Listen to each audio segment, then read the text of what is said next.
कि ये जो प्रोटीन है वो इस लिपिड के मॉलिक्यूल के साथ बाइंडिंग कैसे शो करती है।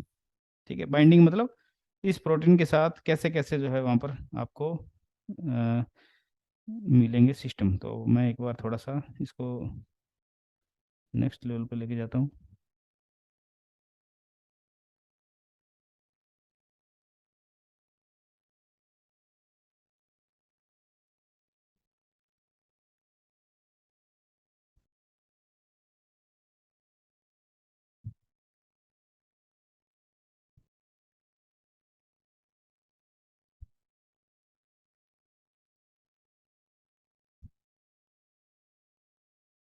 अब देखिए, आप इस प्रोटीन में देखिए ये किस तरह से बाइंड की हुई। ये मैंने तीन चीजें यहाँ पर शो कर रखी, तीन डायग्राम है। इस डायग्राम में देखिए आप, ये वाली जो प्रोटीन है, अभी मैं इस प्रोटीन का ना कोई नाम बता रहा हूँ आपको, ना कोई अभी कोई स्पेसिफिक, लेकिन आपको टाइप्स यहाँ पर पता चलेंगे कि ये प्रोटीन जो है वो इस लिपिड बाइलेयर को इस तरह से क्रॉस किए हुए है।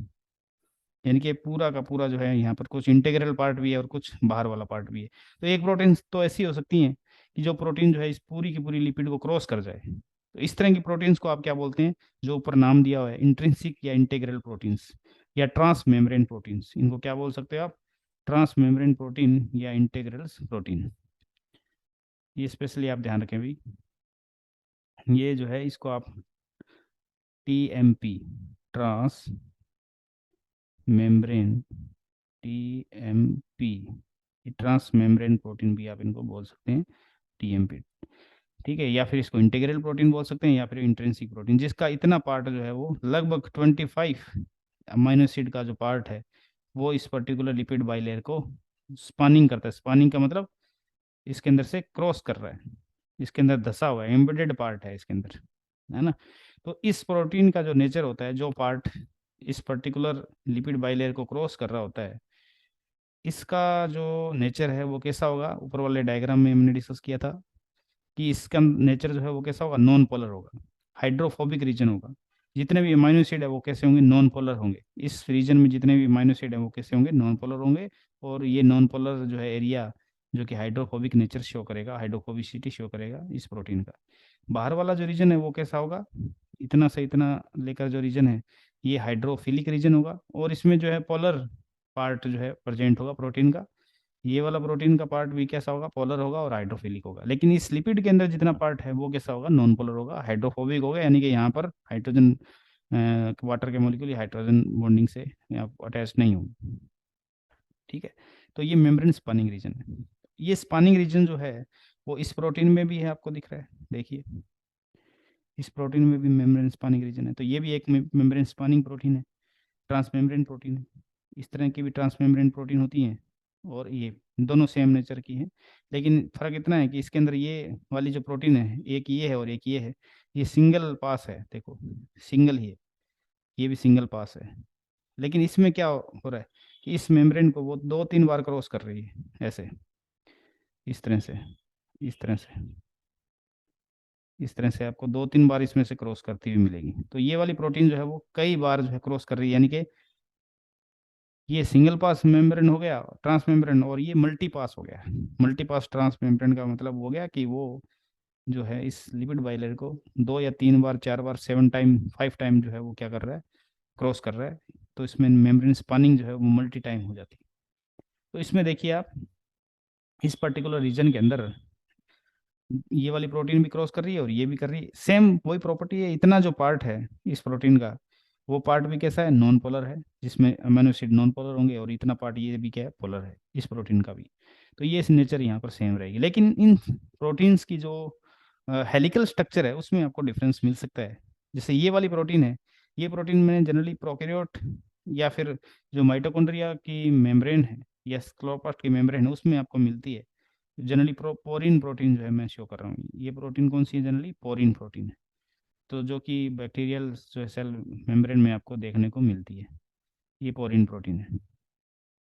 ठीक है, जिसमें ये वाला जो पार्ट है, जो मेम्ब्रेन स्पैनिंग पार्ट है, और इसके अलावा जो भी प्रोटीन्स है उनका जो मेम्ब्रेन स्पैनिंग पार्ट है उनमें थोड़ा सा डिफरेंस मिलेगा आपको। कि इसकी जो हेलिकल स्ट्रक्चर है, जो मैंने आपको प्रोटीन की स्ट्रक्चर पढ़ाई थी, जो उसमें हेलिकल स्ट्रक्चर थी कि अल्फा हेलिकल स्ट्रक्चर है या बीटा प्लीटेड स्ट्रक्चर है, इस तरह की। तो आपको ध्यान रखना है स्पेशली कि इस प्रोटीन के अलावा, इस रीजन में जो मैं शो कर रहा हूँ पोरिन के अलावा, वहां पर जो है ये रीजन कैसा हो सकता है, अल्फा हेलिकल स्ट्रक्चर को शो करता है। ये ध्यान रखना आप। कौन सी स्ट्रक्चर है, एलिफा हेलिकल स्ट्रक्चर। इसको पूरा लिख लेना, मैं थोड़ा सा यहाँ पर रिप्रेजेंट कर रहा हूँ। एलिफा हेलिकल स्ट्रक्चर है, यहाँ पर कैसी अल्फा हेलिकल स्ट्रक्चर है। और इसमें अमीनो एसिड रेसिड्यूज के अंदर जो नंबर है वो लगभग आप मान के चलिए 25 तक जो है वो जा सकते हैं अल्फा स्ट्रक्चर में। जबकि दूसरी जो पार्ट है जिसके अंदर प्रोटीन का नेचर कैसा है, बीटा प्लीटेड है। इसके अंदर जो प्रोटीन है वो कैसी है, बीटा प्लीटेड स्ट्रक्चर है। यानी कि यहाँ पर आपको प्रोटीन का नेचर मिल जाएगा, अलग मिलेगा। एक में अल्फा हेलिकल है, दूसरे में कैसा मिला आपको, मैं पहले प्रोटीन की बात कर रहा हूँ। तो यहाँ पर आप देखें ट्रांस मेम्ब्रेन प्रोटीन का जो नेचर है वो अलग अलग तरह से मिल रहा है दोनों में। तो ये ट्रांस मेम्ब्रेन जो प्रोटीन है वो आपको बीटा प्लीटेड वाली शो हो रही है, और वो भी एंटी पैरेलल। कैसी है ये, एंटी पैरेलल है। एक का जो है साइज इस तरह, मुंह इसका जो साइड है वो इस तरह है, और एक का जो है हाँ बोलिए प्रविंदर।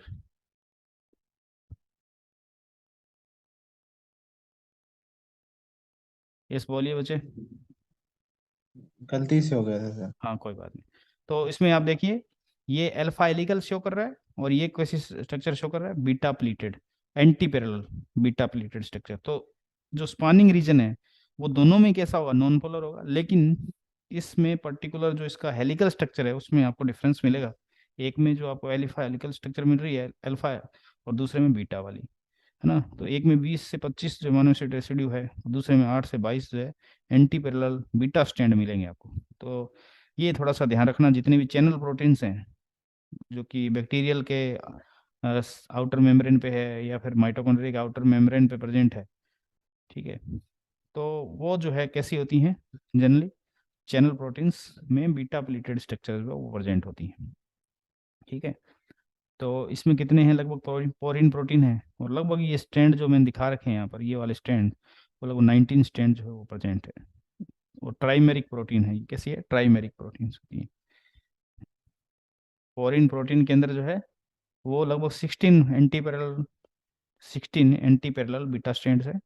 और माइटोकॉन्ड्रिया की जो आउटर मेम्ब्रेन होती है उसमें यही सेम प्रोटीन जो 19 जो है वो बीटा जो इसमें स्ट्रैंड्स होते हैं एंटी पैरेलल, ट्रांसपोर्टेशन का काम करती है ये दोनों के अंदर। ठीक है, तो ये चीज़ आपको ध्यान रखनी है, दोनों में डिफरेंस क्या हुआ। ट्रांस मेम्ब्रेन प्रोटीन में भी जो मेम्ब्रेन स्पानिंग रीजन है उसकी जो स्ट्रक्चर है वो आपको डिफरेंस उसमें शो करना पड़ेगा, या दो तरह की मिल सकती है वहाँ पर। ठीक है, एक तो ये चीज़ ध्यान रखें। दूसरा, ये प्रोटीन कैसे इसके साथ आप शो करेंगे कि इस प्रोटीन को आपको जब सेपरेट करना हो तो बहुत ज़्यादा जो है ये सेपरेट आप इजीली नहीं कर सकते। इसको सेपरेट करना है तो आपको लिपिड की बाइलेयर को रप्चर करना पड़ेगा, फिर जो है यहाँ से ये निकले, क्योंकि ये कोवलेंटली बाइंड होती है इस पर्टिकुलर रीजन के अंदर, लिपिड मॉलिक्यूल से कोवलेंटली बाइंड है ये। ठीक है, हाइड्रोफोबिक इंट्रेक्शन से कोवलेंटली बाइंड है, और ये इनसोल्यूबल होती है मोस्टली, क्योंकि अगर कोवलेंटली बाइंड है और मेम्ब्रेन को क्रॉस किए हुए तो ये जनरली क्या है, इनसोल्यूबल नेचर है।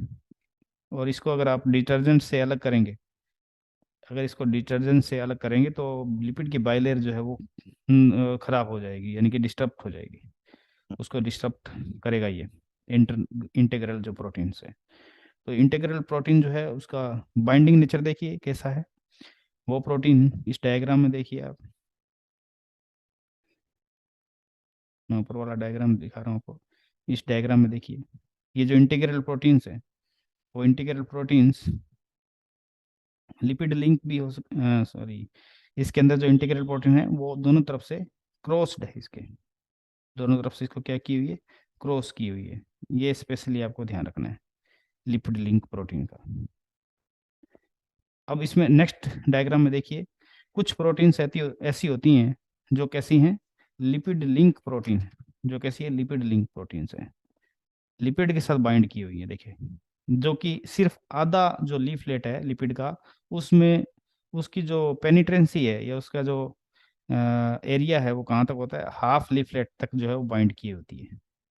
ये देखिए इसके अंदर, मैं ऊपर वाला अगर लीफलेट की बात करूं तो ये वाली प्रोटीन कैसी है, ग्लाइकोसिल फास्फोटाइल इनिसिटॉल जीपीआई एंकर है, यानी कि ये इतना जो है एंकरिंग है यहाँ तक जो है प्रोटीन, ये प्रोटीन यहाँ पर बाइंड की हुई है कोवलेंटली, जो कि लिपिड लिंक प्रोटीन है, जीपीआई लिंक्ड है। ये कैसी है, जीपीआई लिंक्ड प्रोटीन है। यहाँ पर आप या तो जीपीआई लिंक्ड प्रोटीन की बात कर सकते हैं, और जीपीआई लिंक्ड की प्रोटीन जो है वो किस साइड है, देखो आप डायग्राम में किस साइड दिखाई दे रही है आपको, नॉन साइटोसोलिक है, एक्सटीरियर साइड की तरफ होती है हमेशा। जीपीआई जो लिंक्ड है, ये जीपीआई का जो फुल फॉर्म है वो क्या है, ग्लाइकोसिल फॉस्फोटिडाइल इनास्टॉल, जीपीआई का फुल फॉर्म है। तो फॉस्फेटिडाइल इनास्टॉल जो है फॉस्फेट का मॉलिक्यूल इसमें प्रेजेंट होता है, ठीक है। और इस फॉस्फेटिडाइल इनास्टॉल के साथ जो है वो प्रोटीन बाइंड किए हुए हैं। तो ये जीपीआई लिंक्ड जो प्रोटीन है वो बाहर की तरफ है, ये आपको स्पेशली ध्यान रखना है। एक होती है कि साइटोसोलिक साइड पर है, ये देखिए ऐसी प्रोटीन्स जो कहाँ बाइंड की हुई है, साइटोसोलिक साइड की तरफ, अंदर की तरफ बाइंड की हुई है। इनका भी जो है बाइंडिंग जो है कहाँ तक है, देखो आगे वाले इस पर्टिकुलर लीफलेट में नहीं है, वो नीचे वाला जो लीफलेट है लिपिड का, उसके अंदर उसकी बाइंडिंग है यहाँ तक, ठीक है, हाफ रीजन में ये जो है पेनिट्रेट करती है। तो ये सिस्टीन जो है अमीनो एसिड रेसिड्यू से जुड़ा हुआ है, और ये ग्लाइसिन अमीनो एसिड रेसिड्यू से जुड़ा हुआ है। ये प्रोटीन के अंदर ग्लाइसिन अमीनो एसिड है, और इस प्रोटीन के अंदर सिस्टीन रेसिड्यू है, जिसके साथ में ये जुड़ता है। एक तो एसाइलेशन शो कर रहा है, और एक जो है प्रेनाइलेशन शो कर रहा है। तो एक साइलेटेड प्रोटीन होती है और एक प्रेनाइलेटेड प्रोटीन होती है, जो कि साइटोसोलिक साइड की तरफ लिपिड मॉलिक्यूल से बाइंड की हुई है। डायग्राम में देखें ध्यान से, दोनों तरफ एक प्रोटीन बाहर की तरफ बाइंड की हुई है और दूसरी प्रोटीन इनसाइड जो है बाइंड की हुई है। तो ये लिपिड लिंक प्रोटीन्स होती हैं जो कि कोवलेंटली बाइंड्स हैं। कैसी बाइंडिंग इनकी भी कोवलेंटली बाइंड है। तो ये स्पेशली आपको ध्यान देना है कि यहाँ कोवलेंटली बाइंड है, और दूसरी तरफ जो है वो जो इंटीग्रल प्रोटीन है वो भी कोवलेंटली बाइंड है, वो मेम्ब्रेन को पूरा जो है क्रॉस कर रही है, यानी कि कुछ पार्ट्स का मेम्ब्रेन स्पानिंग है। जबकि लिपिड लिंक प्रोटीन्स हैं वो एक हाफ लीफलेट जो लिपिड का, उसी को जो है वो क्रॉस कर रही है। कुछ जो लिपिड लिंक प्रोटीन्स एक्सटीरियर या आउटसाइड प्रेजेंट है, जैसे जीपीआई लिंक्ड प्रोटीन, कुछ प्रोटीन्स जो है वो इनसाइड प्रेजेंट होती हैं, साइटोसोलिक साइड की तरफ प्रेजेंट होती हैं, जैसे एसाइलेटेड प्रोटीन्स हैं या फिर पेरेनाइलेटेड प्रोटीन्स हैं। दोनों में डिफरेंस क्या है, दोनों में डिफरेंस ये है कि एक का जो है कार्बोक्सिलिक सिरा जो है सी सिरा वो फ्री है, और दूसरे का यहाँ पर देखिए इसमें एसाइलेटेड प्रोटीन है, उसका यहाँ पर सी ओ सिरा जो है वो है, और एन सिरा इसके साथ है, और इसमें प्रेनाइलेटेड अमीनो सिरा जो है वो यहाँ पर फ्री है। तो ये एन और सी साइड जो है वो आपको ध्यान रखनी है। तो एक का जो है एन टर्मिनल साइटोसोलिक साइड की तरफ है, और दूसरे का सी टर्मिनल साइटोसोलिक साइड की तरफ है। तो आपको ये ध्यान रखना है। एसाइलेटेड प्रोटीन के अंदर जैसे fatty acylated protein, acylated protein का मतलब क्या हो गया, फैटी एसाइलेटेड प्रोटीन। कोई भी फैटी एसिड जुड़ सकता है, जैसे आप पाल्मिटोइक एसिड ले लीजिए, पाल्मिटिक एसिड ले लीजिए, जो 16 कार्बन है, अगर वो जुड़ा हुआ है उसके साथ जुड़ी हुई प्रोटीन 16 रेसिड्यू के साथ, तो फिर उसको आप भी एसाइलेटेड प्रोटीन बोलेंगे। और इस पर्टिकुलर जो प्रोटीन का जो है एन सिरा जो है एन टर्मिनल, वो जो है 16 रेसिड्यू के साथ वो जुड़ा हुआ है उस पर्टिकुलर पाल्मिटिक एसिड के फैटी एसिड के साथ। तो यहाँ पर एस्टर बॉन्ड प्रेजेंट होता है, थायो एस्टर बॉन्ड जो है उसके साथ जो है ये बॉन्डिंग शो करता है। इसी तरह जो है दूसरा जिसमें मैंने प्रेनाइलेटेड प्रोटीन लिखा है, उस प्रेनाइलेटेड प्रोटीन के अंदर जो है आइसोप्रीनोइड ग्रुप जो है, लगभग मान लीजिए आप 20 कार्बन वाली, जैसे ग्रेनाइल ग्रेनाइल प्रोटीन है, या फिर 15 कार्बन की फ्रेनेंसाइल प्रोटीन, क्या बोलते हैं उसको, फर्नेंसाइल प्रोटीन, जिसके अंदर आप 15 कार्बन जो शो करते हैं। यहाँ पर जो है ग्रेनाइल ग्रेनाइल प्रोटीन भी हो सकती है इस रीजन में, मैं ग्रेनाइल ग्रेनाइल को जी जी से रिप्रेजेंट कर रहा हूँ, या फिर जो है फर्नेंसाइल प्रोटीन हो सकती है जिसको एफ से रिप्रेजेंट कर सकता हूँ। इसमें 15 कार्बन होते हैं, इसमें 20 कार्बन रेसिड्यू होते हैं। ठीक है, आप लिख लेना। ग्रेनाइल ग्रेनाइल जो कार्बन है चेन है उसमें 20 कार्बन होते हैं, और जो फ्रेनाइन सेल है उसके अंदर 50 कार्बन का होता है। और इनकी जो अटैचमेंट साइट है वो सी टर्मिनल है। देखिए सी टर्मिनल इस प्रोटीन का तो बाइंड कर गया फैटी एसिड के साथ, जो रिमेनिंग टर्मिनल है वो कौन सा होगा, एन टर्मिनल रिमेनिंग रहता है, क्योंकि सी टर्मिनल तो इस यहाँ पर जो फैटी एसिड है उसके साथ बाइंड कर गया। ठीक है, तो यहाँ पर अटैचमेंट साइट जो है इसकी क्या है, वो सी टर्मिनल है, और एन टर्मिनल यहाँ पर फ्री है। और जो लिंकिंग है, लिंक्ड किससे है, ये भी थायोएस्टर बॉन्ड से लिंक्ड है। ठीक है, तो यहाँ पर जैसे आर एस प्रोटीन होती है वो इसका एग्जाम्पल होता है। जैसे आर एस प्रोटीन जो है, राइबोसोमल एसोसिएटेड जो प्रोटीन्स होती हैं, उनको जो है आप मान सकते हैं कि ये इस तरह की यहाँ पर प्रॉपर्टी शो करती हैं। ठीक है, 20 कार्बन हो सकता है, या फिर वो कैसा हो सकता है, 15 कार्बन का। तो ये ध्यान रखना, इस तरह से प्रोटीन जो है वो इंटरनली बाइंड है कहीं ना कहीं से, और कुछ प्रोटीन जो है वो हाफ इंटरनली बाइंड है। अब उसमें से एक कुछ ऐसी प्रोटीन्स हैं जो कि बिल्कुल बाहर ही प्रेजेंट होती हैं, आउटसाइड ही प्रेजेंट होती हैं। देखिए यहाँ पर उनको आप बोलते हैं एक्सट्रिंसिक प्रोटीन, बाह्य प्रोटीन। ये देखिए, ये कुछ मॉलिक्यूल्स यहाँ पर दिखाई दे रहे हैं, जैसे ये मॉलिक्यूल है, इसको आप जिसमें कर्सर से रिप्रेजेंट कर रहा हूँ, एक्सट्रिंसिक या पेरिफेरल प्रोटीन्स, ये है प्रोटीन्स। ये पेरिफेरल प्रोटीन्स है, ये पेरिफेरल प्रोटीन्स है। तो ये पेरिफेरल प्रोटीन जो है वो किससे बाइंड की हुई, देखो ये पेरिफेरल प्रोटीन ये लिपिड के मॉलिक्यूल के बिल्कुल बाहर है, और यही प्रोटीन्स हैं जो कि नॉन कोवैलेंटली बाइंड है। ये कैसी प्रोटीन्स हैं, नॉन कोवैलेंटली बाइंड है, ये आपको ध्यान रखना है। ये प्रोटीन कैसी है, नॉन कोवैलेंटली बाइंड है।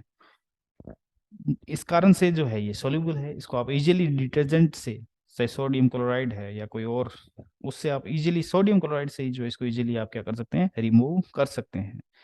और इसको पीएच चेंज हो जाता है तो भी ये रिमूव हो सकती है। साल्ट की कंसंट्रेशन अगर ज़्यादा होगी तो भी ये अलग हो सकती है, क्योंकि ये कोवलेंटली तो बाइंड है नहीं, ये कैसी है, नॉन कोवलेंटली बाइंड है। तो ये वाली जो प्रोटीन्स है, स्पेशली मैं इसकी बात कर रहा हूँ, इन प्रोटीन्स को आप क्या बोलते हैं, जैसे ये है, इसमें आपको मैं थोड़ा सा ऐसे रिप्रेजेंट करके बता देता हूँ, ताकि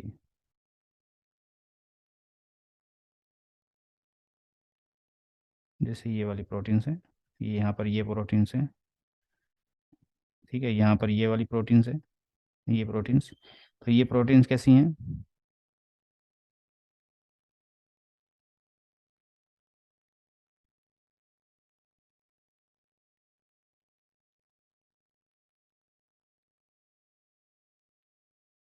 ठीक है, इस प्रोटीन को आप ध्यान रखें।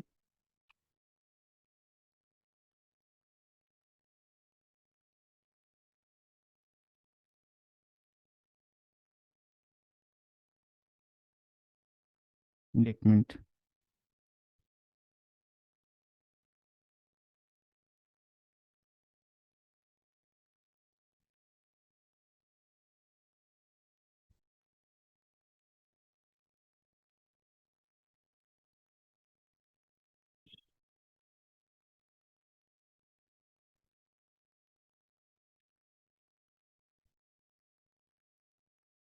वो देखते हैं इसको। जैसे ये मान के चलिए आप, यहाँ पर मैं बात कर रहा हूँ एक्सट्रिंसिक प्रोटीन की। किसकी बात कर रहा हूँ मैं, एक्सट्रिंसिक प्रोटीन की बात कर रहा हूँ, ये वाली प्रोटीन्स, इस प्रोटीन की बात कर रहा हूँ, यहाँ पर भी है, और कुछ प्रोटीन जो है यहाँ पर बाइंड की। ये सारी की सारी कैसी एक्सट्रिंसिक प्रोटीन है ना, जो कि नॉन कोवलेंटली बाइंड है, इसके साथ कोई कोवलेंट बॉन्डिंग नहीं है, इजीली पृथक या सेपरेट किए जा सकते हैं। तो ये बाइलेयर की जो ओरिजिनल स्ट्रक्चर है उसको चेंज नहीं करेगी, इसको इजीली आप जो है वो सेपरेट कर सकते हैं। जबकि दूसरी प्रोटीन्स हैं वो लिपिड की बाइलेयर की जो ओरिजिनल स्ट्रक्चर है उसको खराब कर सकती हैं, रैप्चर कर सकती हैं। फॉर एग्जांपल जैसे स्पेक्ट्रिन प्रोटीन आरबीसी की, या फिर इंकायरिन प्रोटीन। ये स्पेक्ट्रिन और इंकायरिन जो है वो आरबीसी के मेम्ब्रेन पे पाई जाने वाली प्रोटीन्स हैं, जो कि कैसी प्रोटीन्स हैं, पेरिफेरल प्रोटीन्स हैं, जो क्या है, पेरिफेरल प्रोटीन्स हैं। तो इस तरह से आप जो है ये पता लगा सकते हैं। दूसरा, अब हमें पता चल गया कि प्रोटीन कितनी तरह से जो है इसमें बाइंड कर सकती हैं।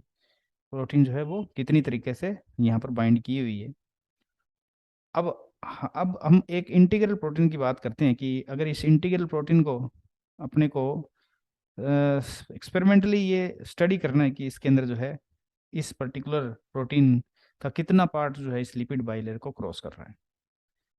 अगर हमें ये पता चल गया कि कितना पार्ट कितने टाइम क्रॉस कर रहा है, और हमें ये भी पता चल सकता है कि इस जो मेम्ब्रेन स्पानिंग जो रीजन है उसके अंदर कितने नॉन पोलर एमाइनो एसिड है, हमें नॉन पोलर एमाइनो एसिड के नंबर भी पता कर सकते हैं।